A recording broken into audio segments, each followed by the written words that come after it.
Bueno, el origen canibalista de la sociedad del territorio, que ha sido defendido por un ensayista uruguayo con un gravísimo error, que es adjudicar al canibalismo sobre Solís el canibalismo charrúa. Gravísimo error, entre otras cosas porque los charrúas no eran caníbales y además eran muy pocos. Y en realidad, si hubo canibalismo, como parece que hubo, ese fue guaraní, lo cual nos generaría una pequeña confusión en cuanto a símbolos, porque guaraní es la referencia paraguaya. Esta idea de después de Artigas no hay nada, que refiere la expresión de una canción de Citarrosa y el título de un libro de Lucía Salas, Julio Rodríguez y Nelson de la Torre. La idea de que hay en el origen de la historia una revolución inconclusa y derrotada y luego un gran salto hasta la llegada de los inmigrantes, sindicatos, partidos de izquierda, etcétera, etcétera, que genera, bueno, el retomar un sentido de progreso.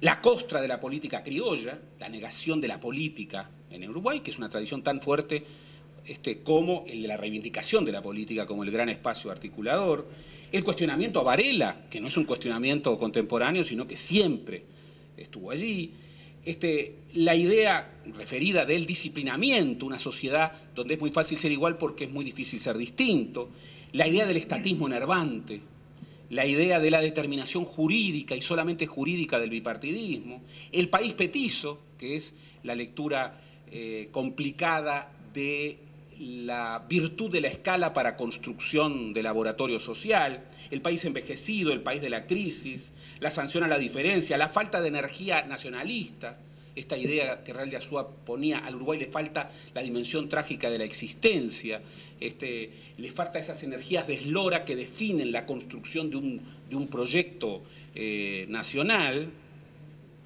el manejo del tiempo, por ejemplo, que nos refiere a un país sin sentido de urgencia, el laicismo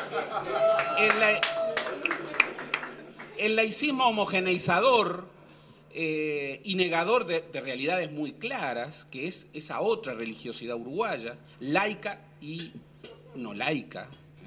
El charruismo, esa cosa sorprendente de los uruguayos que se ufanaron durante mucho tiempo en no contestar los celulares.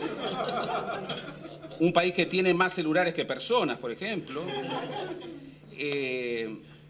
Ese charruismo que es la búsqueda de los diferentes como expresión de la búsqueda del Uruguay en el quinto centenario, en donde empezaron a salir indios, no se sabe muy bien de dónde, entre otras cosas porque los recolectores, cazadores, pescadores que están en nuestra prehistoria solamente pudieron sustentar muy poca gente, muy pocos seres humanos. Entonces, realmente hay más indios de los que podría haber habido. La diáspora, la inseguridad, el país de la chique, el país del bloqueo, etcétera, etcétera. Pero ¿cómo andamos hoy respecto a las posibilidades de este relato? Estamos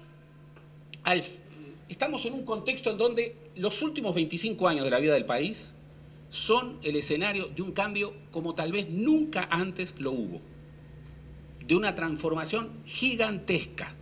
Y yo podría utilizar una batería de indicadores que revelan hasta qué punto el país del 2011 es radicalmente diferente al país del 84-85, donde, como nos enseñó Carlos Filgueira, ha habido muchas revoluciones silenciosas, las más importantes, esas que no se registran pero que son raigales, donde ha habido dos momentos de quiebre definitivo de la matriz social de la sociedad hiperintegrada, el ajuste recesivo del 82-84, olvidado, pero devastador, y la crisis del 2001-2002, mucho más cercana en el tiempo y más registrada.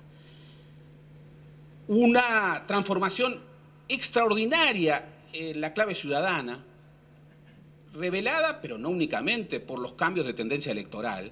Yo creo que mucho más importante es que esos cambios de tendencia electoral revelan un nuevo ciudadano, fenómeno que no es excepcional del Uruguay, es un fenómeno de mundo y muy presente en América Latina, pero que también aquí se da, las transformaciones sobre la incorporación al mundo de un país muy provinciano, que sin embargo hoy ya no está en su voluntad de integrarse al mundo, sino que el mundo lo mete al Uruguay, se suba o no se suba al Uruguay a ningún tren, porque para llegar al mundo no hay que subir a ningún tren. La marginación de los jóvenes, el tema de la inseguridad, etcétera, etcétera. Yo postulo la hipótesis de que el Uruguay hoy está en una coyuntura favorable, pero muy exigente. Y esto es un problema y una gran oportunidad, porque el Uruguay generalmente, cuando vive las coyunturas favorables, se duerme la siesta. Y hay muchos indicadores que nos estarían revelando que hoy tal vez el Uruguay se esté durmiendo nuevamente la siesta. Es una coyuntura favorable, pero exigente. Y hay datos muy reveladores. La tiranía del tiempo me impide profundizar en torno a esto, pero yo lo que diría, por ejemplo, es que yo recuerdo la broma tradicional de los colmos en América Latina. Con, bueno, el colmo de un brasileño triste, el colmo de un argentino humilde, no voy a hablar de los chilenos porque en realidad Martín es un chileno uruguayo, y el colmo de un uruguayo optimista. Y sin embargo, yo voy al Latinobarómetro, y hoy, en el índice de sentimiento económico total, Uruguay, obviamente después de Brasil, que es invencible en este índice de optimismo, está segundo, y por distancia. Y múltiples indicadores que están refiriendo, bueno, que los uruguayos hoy conviven con optimismo. Hay optimismo. Pero ese optimismo, que sería un escenario disponible para la construcción de nuevos relatos positivos, tiene problemas. Hay una ausencia enorme de pensamiento estratégico. Falta esa pulsión de porvenir, de futuro, que estuvo en la clave de todos los otros momentos en donde el Uruguay construyó relatos para la cohesión social. Falta el sentido de urgencia. Los ponentes administran el tiempo de manera irresponsable. Pero sobre todo, hay una ambivalencia entre un país que tiene una enorme oportunidad, entre otras cosas, porque ahora ya todos gobernaron. Y entonces ahora hay una responsabilidad impuesta. Y no hay una utopía por hacer. Y entonces el debate responsable sobre los sustentos de la cohesión social está bajo límites razonables. Sin embargo, ese sentido de responsabilidad se ha traducido, y es la clave de la siesta, en una sobreresponsabilidad, en donde falta audacia para discutir asuntos relevantes. Resulta que discutir la política tributaria es eliminar la gallina de los huevos de oro. No estamos hablando de cambiar la política económica, ni de cambiar los equilibrios macroeconómicos. Discutir la política tributaria de una reforma que, como toda reforma fiscal, siempre es una reforma en la reforma permanente, no es un acto. Resulta que el bicentenario, y termino, un minuto, me hace acordar al centenario, pero con deuda para nosotros. Resulta que en una orientación realmente sorprendente, tenemos que encontrar las raíces del Uruguay en el grito de Asensio. Y ya me imagino lo que va a ser el bicentenario de la Batalla de las Piedras, y no puedo sino acordarme de Valle y Ordóñez, cuando en mayo de 1911, en el centenario, discutió con católicos y nacionalistas a propósito de que el himno tenía que ser cantado y bailado y tocado en son de chacarera, y que nadie tenía la obligación de sacarse el sombrero, y que los inmigrantes no estaban obligados a cantar el himno, porque entre otras cosas no lo entendían, y que la nación no tenía que ser un patrioterismo, sino que tenía que ser discutido, tenía que rediscutirse de otra manera.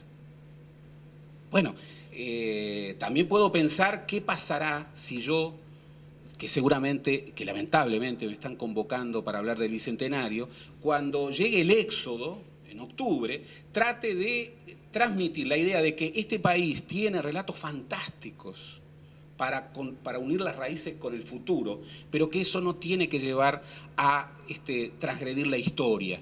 Y entonces, si hablo del éxodo hacia el norte, de octubre de 1811, también tengo que hablar del otro éxodo que siempre fue ocultado. Se fueron 4.500 familias hacia el norte, pero se vinieron 3.500 familias de orientales, tan orientales, o de españoles orientales, tan orientales como los que se fueron al norte, se vinieron a Montevideo. Entonces hubo dos éxodos. Y seguramente si eso lo narro, me acusarán de antiuruguayo.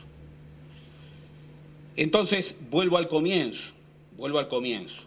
Creo que hay una coyuntura favorable, volvimos al optimismo, pero exigente. Y no puedo sino reconocer ciertas debilidades en el reconocimiento de esa exigencia.